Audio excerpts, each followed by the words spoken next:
Where you go, I shall go. Describe the journey of Ruth and Naomi and the burden of grief they carried. Ruth walked beside Naomi on a road that stretched across the high, wind-swept plains of Moab. They were alone now, two tiny figures in a vast landscape. Imagine Ruth noticing that the afternoon shadows had lengthened, then looking at her mother-in-law and wondering if it was time to find a place to rest for the night. She loved Naomi dearly and would do all she could to care for her.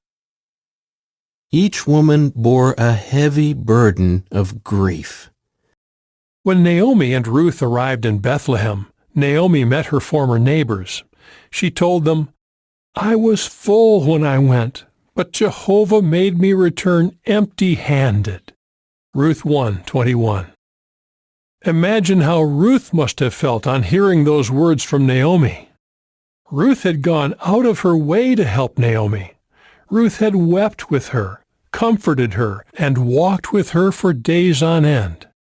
Despite all of this, Naomi said, "Jehovah made me return empty-handed."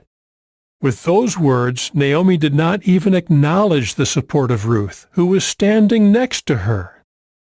How painful that must have been for Ruth. Yet she stuck with Naomi. Today, a sister in distress may initially speak to us in a hurtful way, despite all our efforts to help her. But we try not to take it personally. We stick with our sister who is in need, and we ask Jehovah to help us find a way to bring her comfort.